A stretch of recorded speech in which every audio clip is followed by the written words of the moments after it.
पवित्र पावन मार्गशीर्ष मास में शुक्रवार के दिन लक्ष्मी सबसे ज्यादा प्रसन्न कौन से दिन होती है? शुक्रवार।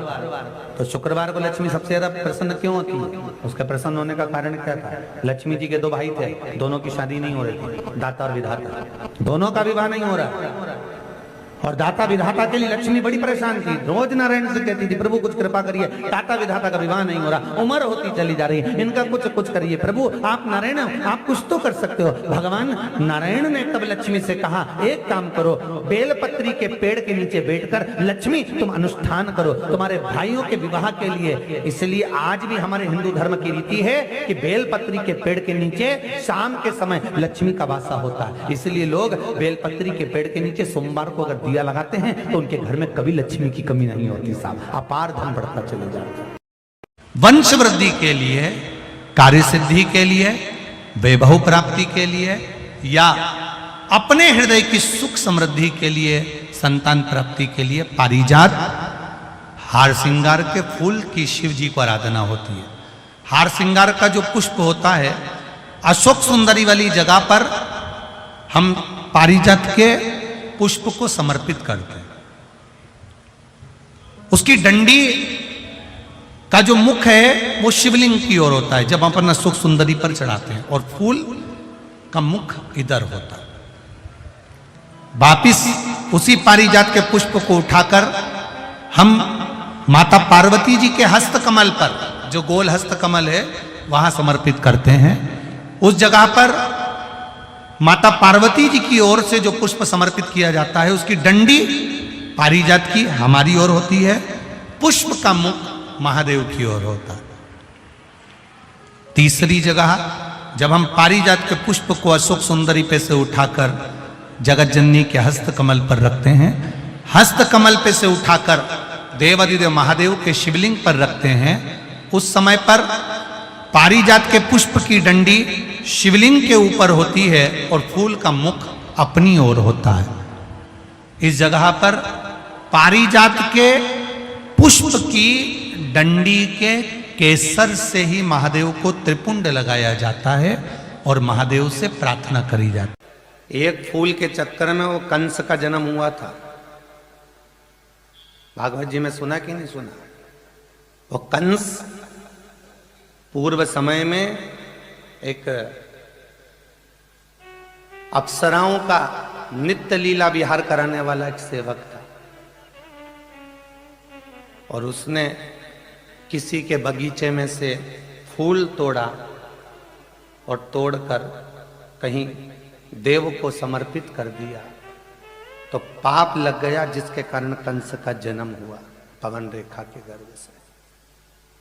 किसी के बगीचे में प्रवेश कर कर किसी के पेड़ पे लगे हुए पुष्प बिना पूछे तोड़कर अगर भगवान को भी दे रहे हो तो उसके लिए भी तुम्हें नरक भोगना पड़ सकता। ये हमारी शास्त्र रीति कहती है। प्रातः के समय पर सुबह की करी हुई प्रार्थना और शाम की करी हुई आराधना कभी खाली नहीं जाती। शाम के समय पर अपने घर में भगवान को एक घी का दीप अवश्य लगाना चाहिए, अवश्य।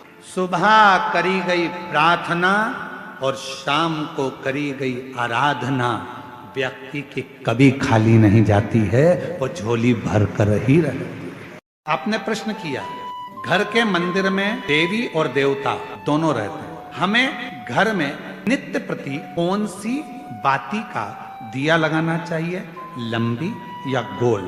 प्रश्न अच्छा है ना? निवेदन है, जब नवरात्रे का समय आए और 9 दिन तक देवी माँ आपके घर में विराजमान हो, या दीपावली का पर्व हो जब महालक्ष्मी की पूजन कर रहे हो, तब लंबी बाती का प्रयोग करें। बाकी के समय में घर में हमेशा गोल बाती का प्रयोग चालू रखें। गोल बाती का प्रयोग, फूल बत्ती का प्रयोग करें। और कभी कभी यदि आप महालक्ष्मी का पूजन कर रहे हैं, माता लक्ष्मी का पूजन कर रहे हैं, माँ जगत जननी की आराधना कर रहे हैं, साधना कर रहे हैं, माँ आद्य शक्ति को प्रसन्न करना चाहते हैं, माँ आद्य भवानी को प्रसन्न करना चाहते हैं, और जिस दिन तुम्हारा मन कर जाए कि आज मेरी माता की कृपा मुझ जगत जननी जगत धात्री माँ अम्बा कृपा करे तो निवेदन है उस दिन 2 दीप लगाया करो, एक गोल बाती का, एक लंबी बाती का। ये 2 दीप जब हम शिव और शक्ति के लिए लगाते हैं तो हमारे मन की कामना पूर्ण जरूर होती है।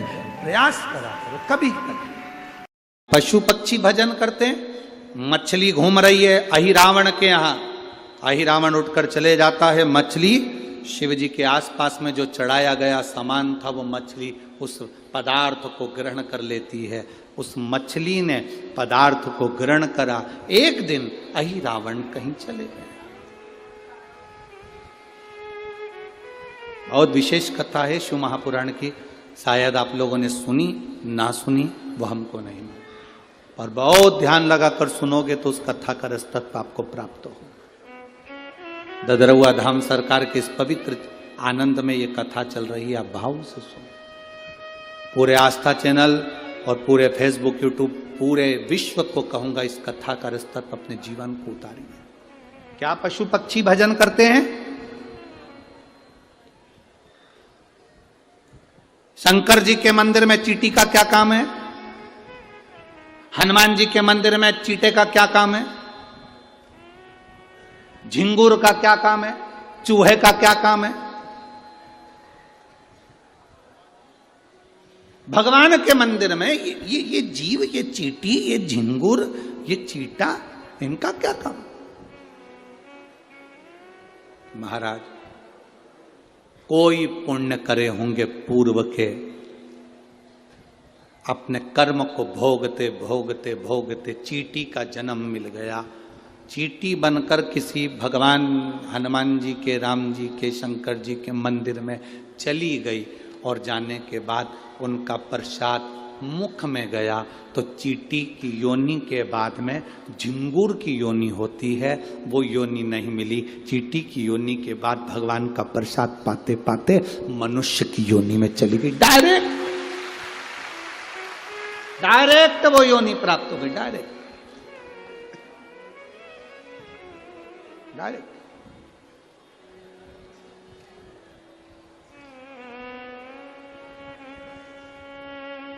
भटकना छोड़ दो। मछली ने, अहिरावण कहीं चले गया, मछली शंकर जी पर चढ़ा हुआ पदार्थ कैसे पावे? मछली का संकल्प था शिव जी के चढ़े हुए प्रसाद को ही वो ग्रहण करती है, शंकर पर चढ़े हुए अभिषेक के जल को ही वो ग्रहण करती है। अब मछली तड़पने लगी। 12 दिन हो गए, 15 दिन हो गए, 20 दिन हो गए, शंकर का कोई प्रसाद नहीं। मछली तड़प रही।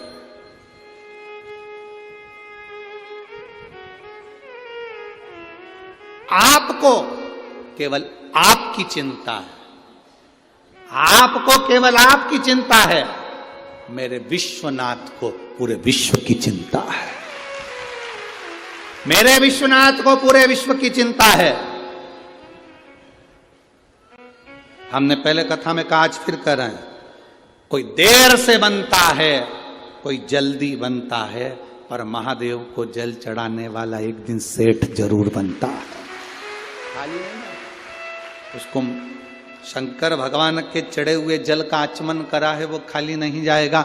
शंकर भगवान पर बेलपत्र चढ़ाइए, वो खाली नहीं जाएगा। आप ददरौआ धाम आए हैं, बालाजी का दर्शन करें, हनुमान जी का दर्शन करें, वो खाली नहीं जाएगा।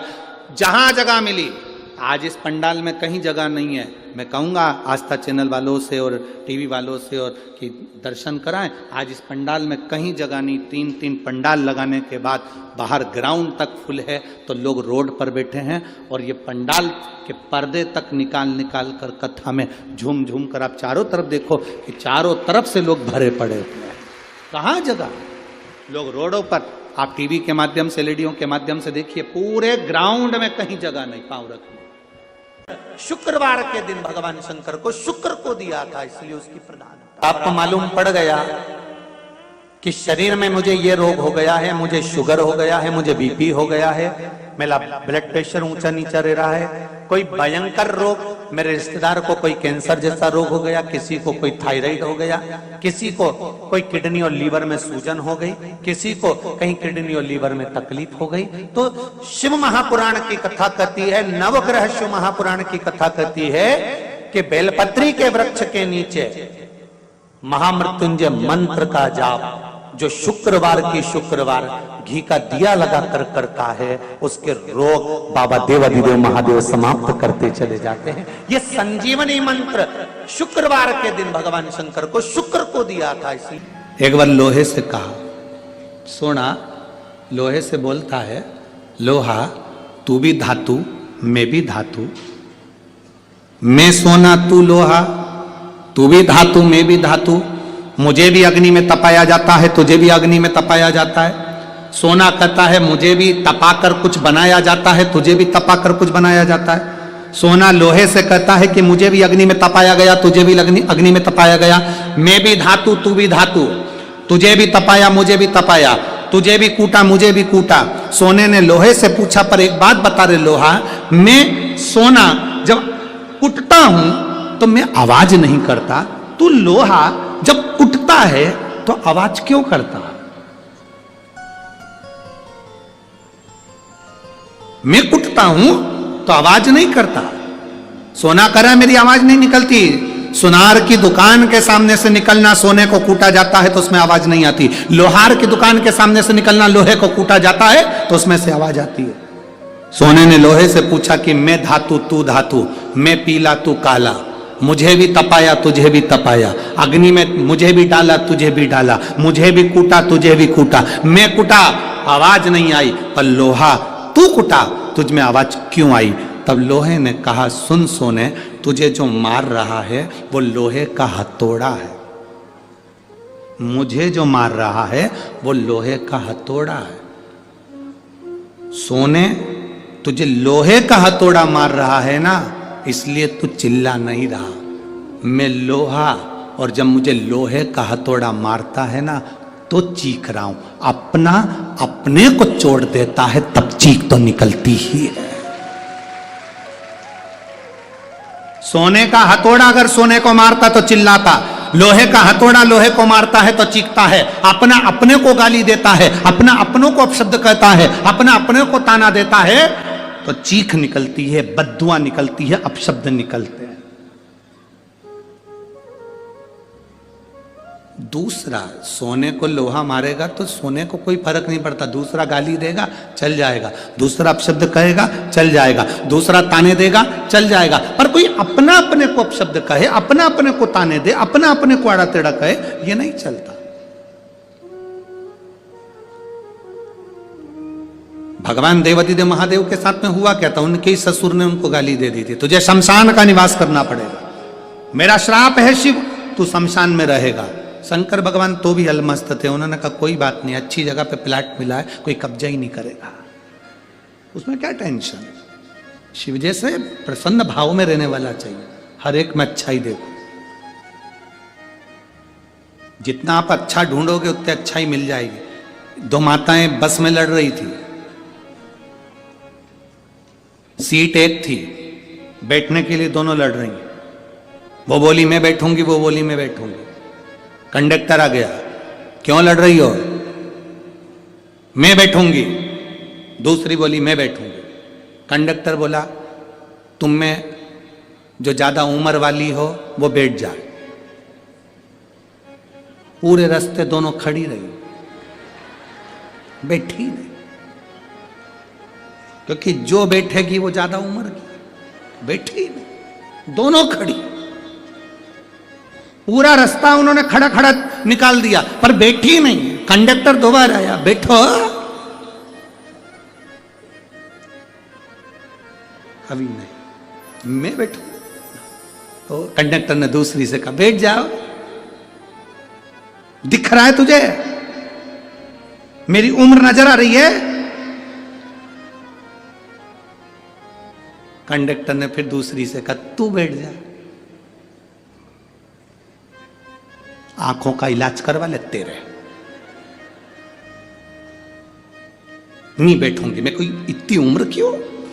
कुर्सी पूरी खाली बस की, दोनों नहीं बैठी, इतने में एक दूसरा आ गया, चले गए। ये खड़ी की खड़ी बस की, किसी को मालूम ना पड़ जाए कि उम्र कितनी है।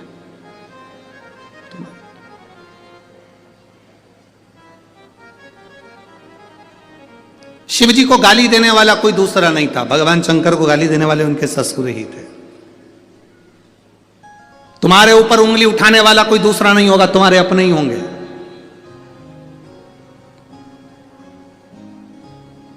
कोई दूसरा नहीं होगा, तुम्हारे अपने।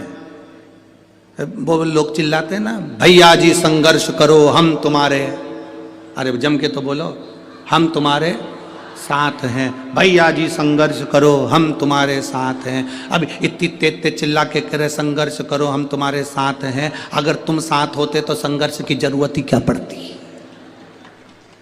संघर्ष की जरूरत क्या पड़ती? साथ नहीं हो तो संघर्ष की जरूरत है, कहना कठिन है। शंकर भगवान को गाली देने वाला कोई दूसरा नहीं था, शिव जी को अपशब्द कहने वाला कोई दूसरा नहीं था, शंकर भगवान को आड़ा टेढ़ा कहने वाला कोई दूसरा नहीं था। स्वयं देवादिदेव महादेव को अपशब्द कहे उनके ससुर ने कहे, ए शिव मेरा श्राप है। तो सचेत मानस में एक बात सुनी होगी कि रावण प्राणों को जब त्याग रहा था तो उसने लक्ष्मण जी को 3 उपदेश दिए थे। कितने उपदेश दिए हैं? किन्ने भेजा था लक्ष्मण जी को रावण के पास? भगवान श्री राम। उसका सबसे पहला उपदेश कौन सा था? रावण ने मरने से पहले 3 बातें बोली लक्ष्मण जी के कानों में। और आप सबको मालूम है कि लक्ष्मण जी ज्ञान लेने के लिए जब गए थे तो रावण के सिर के पास जाकर खड़े हो गए थे, तो रावण ने मुंह फेर लिया था, ज्ञान नहीं दिया था। लक्ष्मण जी वापिस आ गए थे राम जी के पास में कि ऐसा रावण है, लोग कहते तब विद्वान है। मैं उसके पास गया तो उसने मुंह फेर लिया। भगवान राम जी ने कहा ज्ञान लेते समय सिर पे जाके बैठते हैं कि चरणों में बैठते हैं? तो कहाँ गया था? तो के सिर के पास, चरणों में जाकर बैठ। रावण पड़ा है मृत्यु सैया पर, जमीन पर, लक्ष्मण जी उसके चरणों में जाकर बैठ गए तो रावण ने हाथ का इशारा कर कर बुलाया मेरे करीब। 3 उपदेश रावण ने मृत्यु की सैया पर मरने से पहले लक्ष्मण जी के कानों में दे दिया। पहला, अच्छे कार्य में 1 मिनट की देरी मत करो। लक्ष्मण, यदि कोई अच्छा कार्य हो रहा है और उसमें अगर आपको जाने का मौका मिल जाए तो 50 काम छोड़ दो, सबसे पहले अच्छे काम में पहुंचने का प्रयास करो।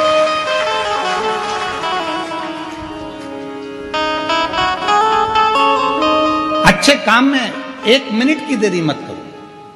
अच्छे कार्य में बिल्कुल देरी ना करिए। अच्छा कार्य करने का मौका मिला तुरंत जाइए, भगवत भजन करिए, स्मरण करिए। किसी का भोजन कराने का मौका मिल जाए, किसी को पानी पिलाने का मौका मिल जाए। शिव महापुराण की कथा तो कितनी बड़ी बात कहती है कि किसी को अगर गिलास भी पानी का दिया जाए तो ये वाला हाथ को भी छोड़ा ना जाए, इसको भी टच कर लो।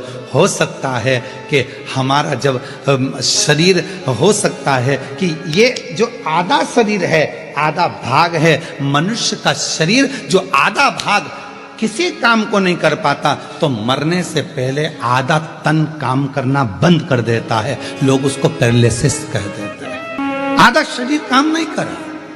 जब भगवत भजन का समय आया, सत्कर्म का समय आया, हम भोजन करा रहे थे, एक हाथ से दे दिया, दूसरा हाथ टच ही नहीं कर पाया। एक हाथ से पानी का गिलास उठा कर दे दिया, पानी भी नहीं पिला पाया। ये आधा अंग किसी काम का नहीं आया। लोगों ने कहा ये लेफ्ट भाग है ना, ये किसी काम का नहीं होता, ये बेकार भाग है। तो कहा इसको अच्छा बनाने के लिए क्या करना पड़ेगा? तो कोई प्यासे को जब पानी पिला रहे हैं तो दोनों हाथों से उस जल के पात्र को दीजिए। यहां तक हमारे पूर्वजों में, हमारे पुरखों में ऐसा नियम चलता था। पूर्वजों में अगर कोई पानी पीता था, ऐसे मुख लगाकर पानी पीते थे तो लोटे से पानी देने वाला दोनों हाथों से पानी डालता था और पीने वाला एक हाथ से पीता था। क्यों?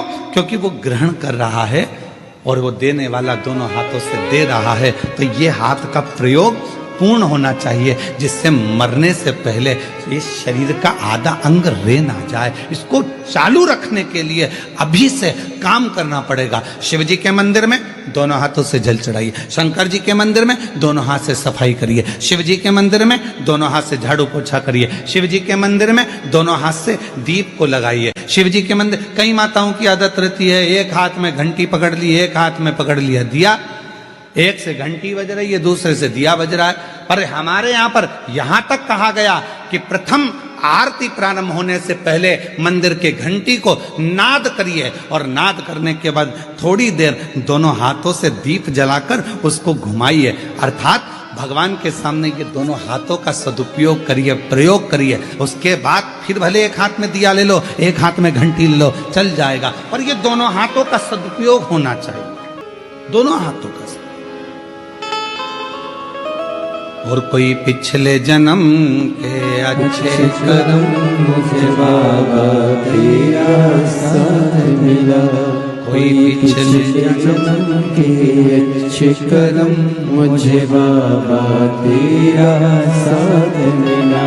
पूर्व का कोई कर्म तो अच्छा कर्म, यहां तक हमारे शास्त्र कहते हैं, कितना सुंदर कहा, एक चावल के दाने को भी अगर शिव जी पर चढ़ाया जाता है तो डब्बे में से, कई माताओं की आदत रहती है डब्बा खुला हुआ है, डब्बा रखा हुआ है, उसमें से एक चावल का दाना उठाया, शिव जी को चढ़ा दिया। शिव महापुराण की कथा कहती है, डब्बी में से अगर शिव जी को चावल का दाना चढ़ा रहे हो, पहले डब्बी में से उठाकर अपनी हथेली पर रखो, फिर उस चावल के दाने को भगवान को समर्पित करते चलो, समर्पित करते चलो, फिर करिए। ये शरीर आधा ना रह जाए, आधा ना।